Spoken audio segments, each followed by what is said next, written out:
بسم اللہ الرحمن الرحیم۔ السلام علیکم۔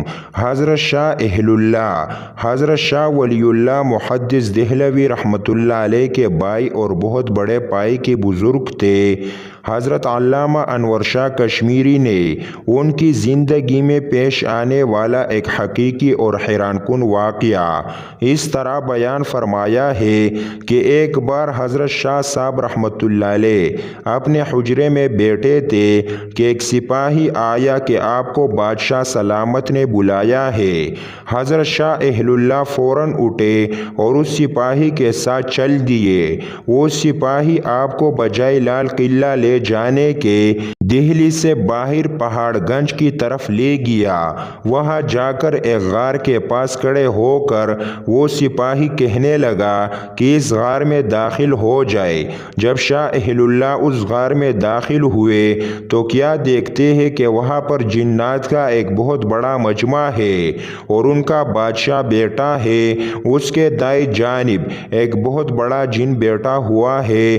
بادشاہ کے سامنے ایک مردہ لٹایا ہوا ہے۔ ایک مرد جن اور ایک عورت وہاں کھڑے ہیں۔ انہوں نے حضرت شاہ اہل اللہ کی طرف اشارہ کر کے کہا کہ اس آدمی نے ہمارے اس بیٹے کو قتل کر دیا ہے، ہمیں قصاص دلوایا جائے۔ حضرت شاہ اہل اللہ سمجھ گئے۔ آپ نے فرمایا تم لوگ مجھ سے قصاص نہیں لے سکتے، اس لیے کہ حدیث پاک میں آتا ہے کہ جس شخص نے اپنی ہیئت یعنی ظاہری شکل و صورت بدل دی، اگر اس کو کوئی آدمی غلط فہمی میں مار ڈالے تو اس مارنے والے سے قصاص یا خون بہا نہیں لیا جا سکتا۔ بادشاہ نے اس جن سے جو اس کے دائیں جانب بیٹھا تھا پوچھا کہ کیا یہ حدیث نبی کریم صلی اللہ علیہ وآلہ وسلم کی ہے؟ معلوم ہوتا ہے کہ وہ جنات سب مسلمان تھے۔ اس نے کہا کہ ہاں یہ حدیث شریف ہے۔ جب نبی کریم صلی اللہ علیہ وآلہ وسلم نے یہ حدیث ارشاد فرمائی تھی تو میں اس وقت سرکار دو عالم صلی اللہ علیہ وسلم کے دربار میں حاضر تھا۔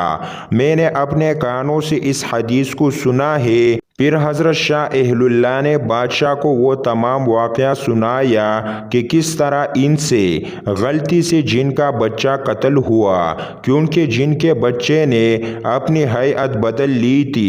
دراصل ایک دفعہ حضرت شاہ اہل اللہ اپنے کسی دینی کام یا عبادت میں مصروف تھے۔ اس وقت ایک جن کا بچہ آیا، اس کو آپ رحمۃ اللہ علیہ نے مار دیا تھا۔ حضور اقدس صلی اللہ علیہ وسلم کے ارشاد کے مطابق جس شخص نے اپنی ہیئت بدل دی، اگر اس کو کوئی غلطی سے مار ڈالے تو مارنے والے پر قصاص نہیں۔ جیسے کوئی اپنی اصل شکل بدل کر سانپ یا کتے کی شکل میں آ جائے۔ یاد رہے کہ بعض جنات سانپوں کی شکل میں رہتے ہیں۔ حضرت شاہ اہل اللہ فرماتے ہیں کہ بادشاہ نے پھر مجھ سے یہ حدیث سن کر مجھے رہا کر دیا اور مجھ سے قصاص نہیں لیا۔ مجھے اپنی رہا ہونے کی اتنی خوشی نہیں ہوئی تھی جتنی خوشی مجھے اس صحابی رضی اللہ تعالی عنہ جن کے دیکھنے سے ہوئی تھی۔ پھر شاہ اہل اللہ نے ان صحابی رضی اللہ تعالی عنہ سے ملاقات کی۔ اس جن کا نام شاہ اوروش رضی اللہ تعالی عنہ تھا۔ پھر شاہ اہل اللہ نے اس صحابی جن سے دوبارہ وہی حدیث سنی اور تابعی ہو کر واپس آئے۔ ناظرین، جیسا کہ حضرت نبی کریم صلی اللہ علیہ وآلہ وسلم نے ارشاد فرمایا، جنات کی تین قسمیں ہیں۔